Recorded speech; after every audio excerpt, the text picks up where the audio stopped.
Hello दोस्तों, जैसे आपको पता है हमराबी टैबलेट एक इवेंट चला रही है exploring district courts of Maharashtra, और इसी सिलसिले में आज हम आए हैं लातूर डिस्ट्रिक्ट कोर्ट में।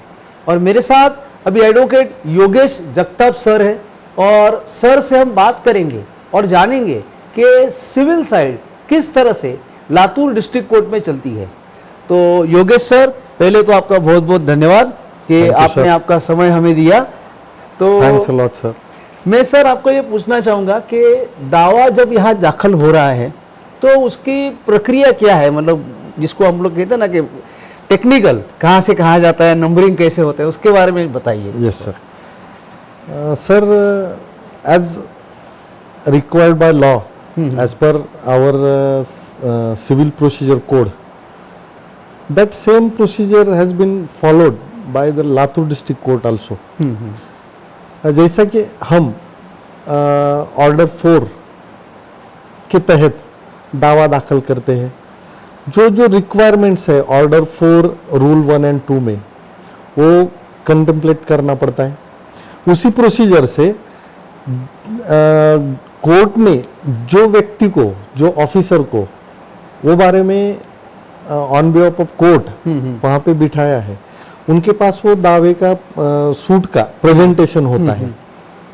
और वो प्रेजेंटेशन होने के बाद जो कोर्ट फीस, जुरिडिक्शन एटसेट्रा, ये बारे में का जो भी कुछ पॉइंट्स है वो चेक करने के बाद उसकी नंबरिंग हो जाती है। अगर कुछ ऑब्जेक्शन है तो वो प्रिलिमिनरी ऑब्जेक्शन निकाल देता है वो एएस, उसको असिस्टेंट सुपरिटेंडेंट बोलते हैं। अच्छा। जो ऑन बिहाफ ऑफ कोर्ट काम करता है।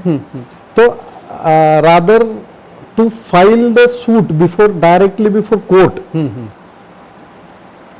Instead of that we present said suit to that assistant superintendent. और सर, ये जो प्रक्रिया होती है कि आपने दावा दाखिल किया और आपको फाइनल दावा का नंबर आया, इसको कितना टाइम जाता है आपके यहाँ?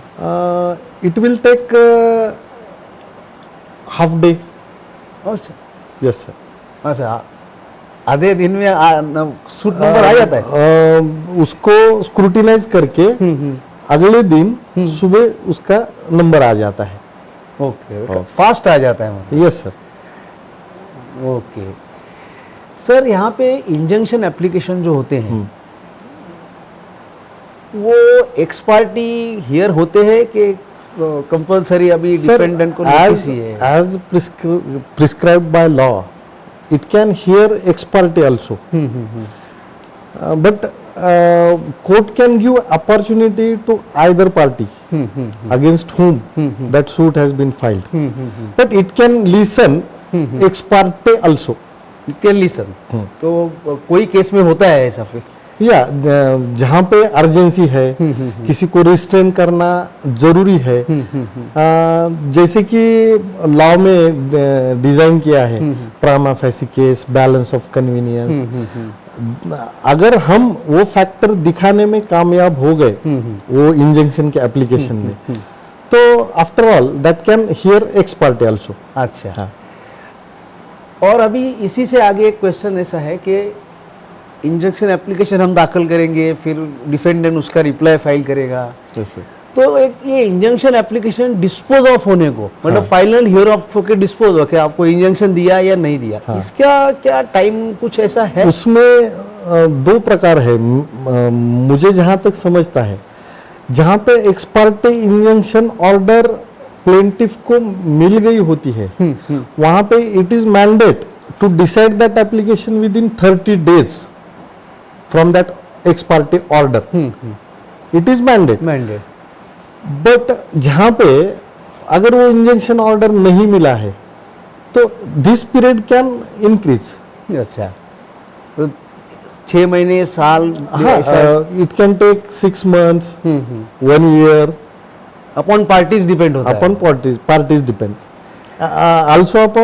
also it is depend upon urgency. Sir, अभी ये जानना था मुझे कि प्रेजेंटिंग स्टाइल कैसी है, मतलब मेरा क्वेश्चन ऐसा है कि कई जगह पे सेंटर स्टिचिंग होता है ऐसा और टैगिंग होता है। हाँ। तो आपके यहाँ क्या होता है? यहाँ पे कॉर्नर टैगिंग होती है sir, upper left. Upper left. अच्छा, या अपर लेफ्ट में टैगिंग होती है। ओके। और एक कॉन्सेप्ट है रनिंग नंबर का, मतलब क्या है वो भी मैं आपको बोलता हूँ। अभी बॉम्बे हाईकोर्ट में ऐसे हुआ है कि अगर मेरा प्लेंट है तो 1 से 10 मेरा प्लेंट है और आपने उसको रिप्लाई दिया WS, तो आपको नंबरिंग 11 से आगे करना है। हाँ हाँ। और उसमें जितने भी आगे प्लीडिंग्स आएंगे, मैं कोई नोटिस ऑफ मोशन निकालता हूँ तो वो ऐसे रनिंग नंबर चलता है, मतलब 1 से 10 मेरा प्लेन, 11 से 20 आपका, फिर 21 से 22 मेरा मोशन। उससे रनिंग नंबर्स है क्या हमारे यहाँ? नहीं है sir. I think this can be done in high courts only. मैं जहां तक देखता हूं, जो हाई कोर्ट में पेपर बुक तैयार होते हैं उसमें नंबरिंग का प्रकार है। While filing suit there is no such type of numbering. अच्छा, रनिंग यहाँ पे सर एग्जिबिट दिया जाता है। अच्छा, हम जब सूट प्रेजेंट करते हैं तो प्लेंट को कौन सा एग्जिबिट चाहिए, एग्जिबिट 1,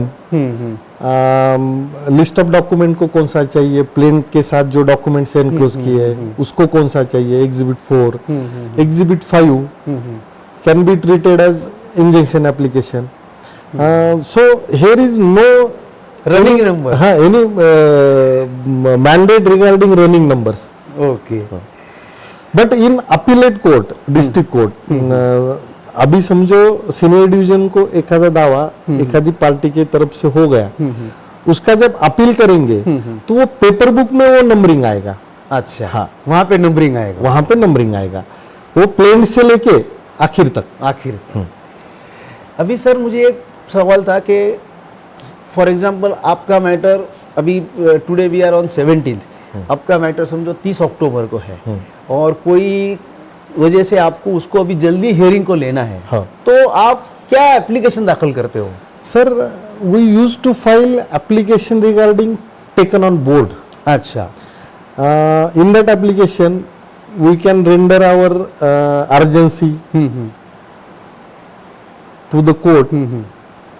वो टेकन ऑन बोर्ड का एप्लीकेशन दे के हमें जो अर्जेंसी है वो प्रिस्क्राइब करके, अगर समझो हमें उसमें एक टीआई एप्लीकेशन देना है तो कोर्ट क्या करेगा कि वो एप्लीकेशन अलाउड करके सामने वाली पार्टी को नोटिस भेजेगा, वो डेट भी चेंज हो जाएगी अर्जेंसी के तहत। ऐसा हो सकता है यहाँ पे भी, मतलब टेकन ऑन बोर्ड का एप्लीकेशन कर सकते हैं। या सर। अभी अगला सवाल मेरा ऐसा है सर कि जिसको मैं कहते हैं कि कुछ क्लर्क लोग ऐसे हैं जो 3-4 वकीलों का काम इंडिपेंडेंट करते हैं। Yes. अलग से, मतलब they are not employed with anybody, उसको प्रोफेशनल क्लर्क्स बोलते हैं हम लोग के इधर। तो उस तरह का कंसेप्ट हमारे यहाँ है या हर वकील का अपना मुंशी है? सर यहाँ पे आप जिसको कोर्ट क्लर्क बोल रहे या वकील का क्लर्क बोल रहे, उसको एक हमारी लैंग्वेज में मोहरिल नाम का शब्द है। मोहरिल? हाँ। अच्छा, जो अथॉराइज्ड क्लर्क भी रह सकता है एक वकील का, उसका एक लाइसेंस रह सकता है, उसको मोहरिल बोलते। जैसा कि मेरे दोस्त ने बोला, अमोल ने, कि हमारे भाषा पे निजाम का थोड़ा पगड़ा है, तो वो शब्द वहां से आए वाला है वो। ओके, मोहरिल। मोहरिल, हाँ। ओके। तो that is office clerk of that advocate, office clerk. हाँ। But it is not compulsory that every lawyer should have that moral, because we are having junior advocates. तो वो भी जाके डिपार्टमेंट में काम कर सकते हैं। वो भी काम कर सकते हैं कोर्ट में जाके, कंसर्न डिपार्टमेंट में जाके। ओके। पर कुछ लोगों के पास यहाँ पे भी लातूर डिस्ट्रिक्ट में वो मोरिल नाम का क्लर्क है।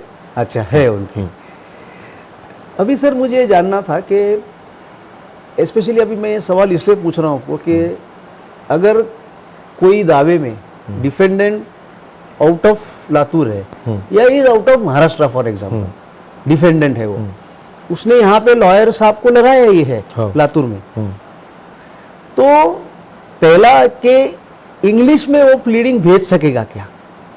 नोटराइज करके वहां पे, फॉर एग्जांपल अगर मैं दिल्ली रह रहा हूँ हाँ तो मैंने यहाँ के लॉयर साहब को लगाया, उन्होंने मुझे मेरा रिटर्न स्टेटमेंट भेजा या रिप्लाई टू मोशन भेजा, हाँ and I notarize that in Delhi in English language, और मैं यहाँ भेजूंगा तो it will be accepted, court लेगी उसको? it can be accepted, sir, because affidavit signed by the notary or attested by the notary is allowed in the court. Okay, तो वो allow करेंगे वो? Yes, sir. Notarize copy? ऐसा भी करते हैं हम, जब औरंगाबाद में हमारे एपेलेट कोर्ट में बॉम्बे हाई कोर्ट का जो बेंच है औरंगाबाद, वहाँ पे एखादा एफिडेविट भेजना होता है तो वो हम यहाँ के रजिस्ट्रार से करके भी भेज देते हैं। ओके हाँ, तो ऐसा नहीं है कि वो नहीं चलेगा। अच्छा, बिकॉज इसमें से थोड़ा सा क्या एक सहूलियत मिल जाती है, हो ट्रैवलिंग करके यहाँ Yes, आना, sir, yes, उससे sir. अच्छा वो नोटराइज भेज देता है। भेज सकता है सर। ओके, अभी जो दावे दाखिल हो रहे हैं ये ज़्यादातर क्या इंग्लिश में हो रहे हैं या मराठी में हो रहे हैं? सर ज़्यादातर इंग्लिश में ही हो रहे हैं, क्योंकि अभी तक के जो लॉयर्स है हमारे कोर्ट में वो सब इंग्लिश में पढ़े वाले हैं, तो उनको वो इजी जाता है इंग्लिश में दावे लिखना, क्योंकि मराठी में उसके कुछ शब्दों का खुलासा नहीं मिलता, मीनिंग नहीं मिलता वो एज इट इज।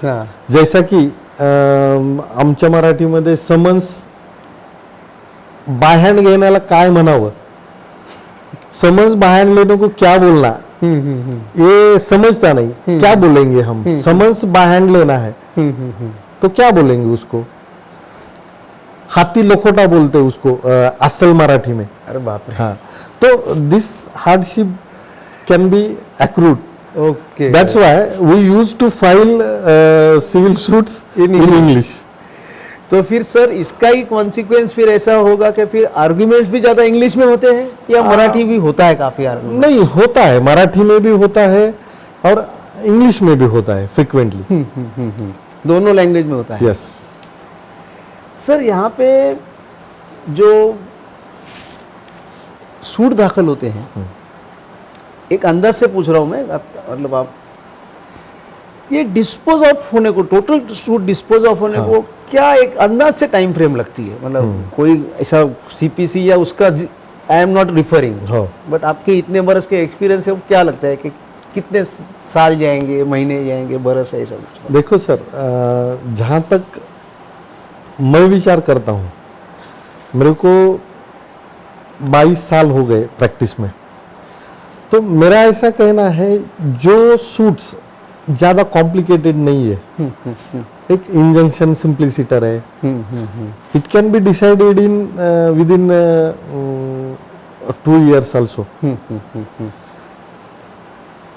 पर कौन सा सूट कब डिसाइड होगा इसका कुछ ऐसा दायरा तय नहीं है। करेक्ट, क्योंकि क्या होता है, एक पार्टी को वो सूट चलाने की जल्दी रहती है, अर्जेंसी रहती है, और एक उसको डिफेंड करते करते, जैसा कि हम बोलते हैं डिले डिफिट्स रेमेडी, वो डिले करने की कोशिश करता है, वो पार्टी को रेमेडी से दूर रखने की कोशिश करता है, तो इट विल टेक टाइम। अच्छा खासा टाइम जाता है। हाँ, अच्छा खासा टाइम जाता है, क्योंकि कुछ दावे मैंने 10-10 साल भी चलाए हैं, डिफेंड भी किए हैं और प्लेंटिव बोल के भी मैं चलाया हूँ 10 साल तक। ओके, अभी सवाल एक मुझे पूछना था सर कि मतलब लिटिगेशन बिटवीन प्राइवेट पार्टी और लिटिगेशन अगेंस्ट गवर्नमेंट, तो इसके लिए क्या अलग से कोर्ट है कि प्राइवेट पार्टी के ये कोर्ट्स के यहाँ जाएंगे? वैसा नहीं है, पर इतना जरूर है कि सूट अगेंस्ट स्टेट ये जो चलाने का अधिकार है, कार्यक्षेत्र है, जुरिडिक्शन है, वो सीनियर डिवीजन को है।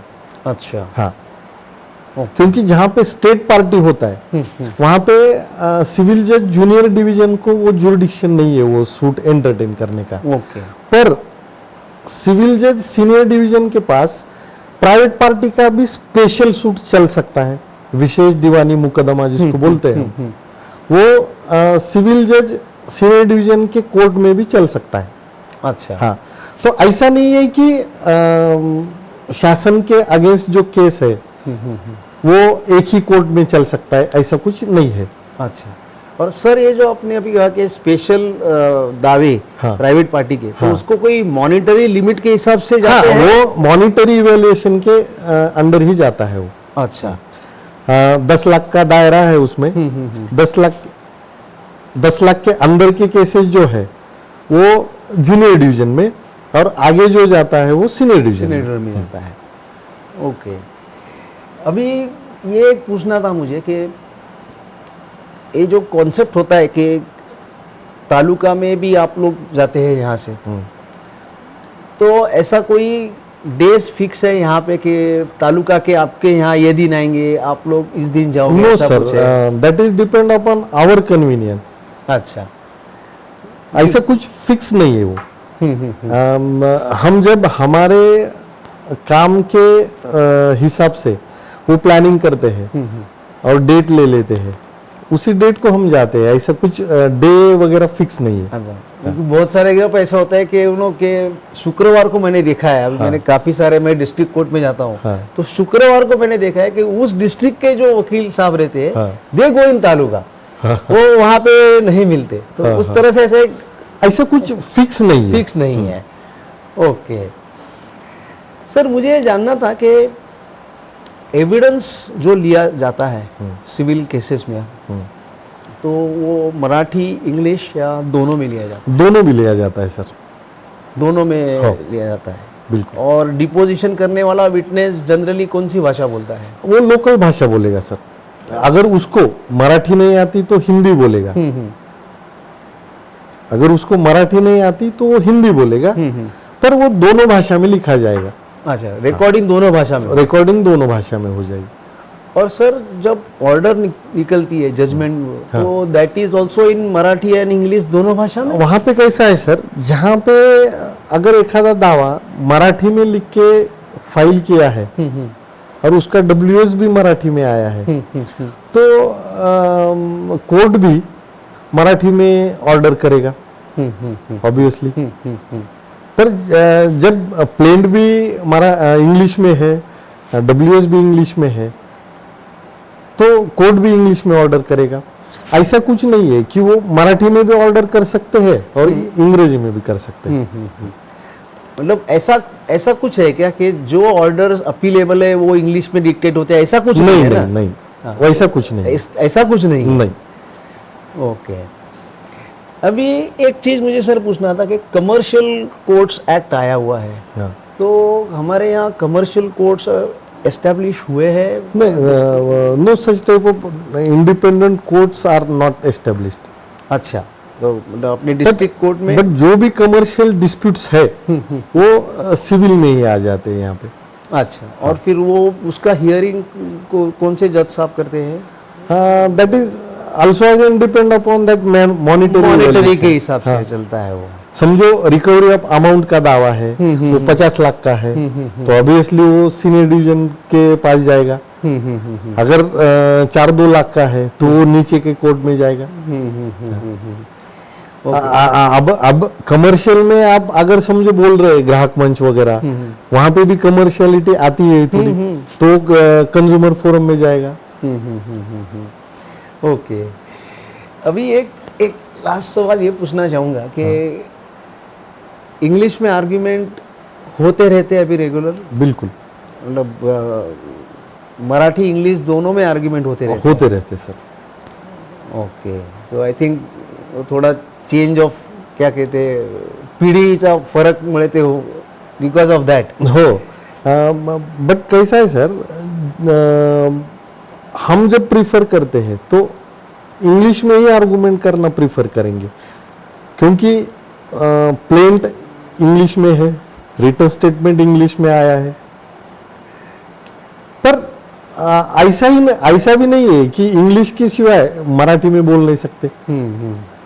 दोनों लैंग्वेज यूज कर सकते हैं आर्गुमेंट करते टाइम, क्योंकि आर्गुमेंट का पर्पज क्या है, उनको समझाना है, इंटरप्रिटेशन कैसा इजी समझा सकते हैं वैसा समझाना है।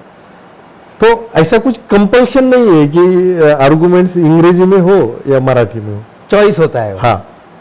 ओके, अभी सर एक लास्ट सवाल आपको पूछूंगा, हाँ। ऑफ कोर्स इसमें भी आप नहीं बता सकते एग्जैक्टली, बट एक पेंडेंसी ऑफ सिविल केसेस है अपने यहाँ पे, वो सब जगह पे है लगभग। हाँ। तो that is also there in district court अपने लातूर में? है सर, पेंडेंसी तो यहाँ पे भी है। अच्छा, जैसे बाकी हाँ। सब कोर्ट में है। पर हमने ऐसा भी देखा है कि बहुत सारे old litigations have been decided by this court. जैसा कि हमारे कोर्ट में 1974 का एक दावा, जब शिवराज पाटिल चाकुरकर जो एक्स होम मिनिस्टर थे लातूर के थे ओरिजिनली, वो उन्होंने वो केस चलाया था। अच्छा। तो 1974 का केस 2008 या 9 साल में डिसाइड हो गया था। ओके। ऐसे कुछ केसेस की पेंडेंसी है जो ओल्ड केसेस है, बट धीरे धीरे वो डिस्पोज ऑफ होते जाएगा, कम हो रहा है, वो पेंडेंसी कम होती जाएगी। हो।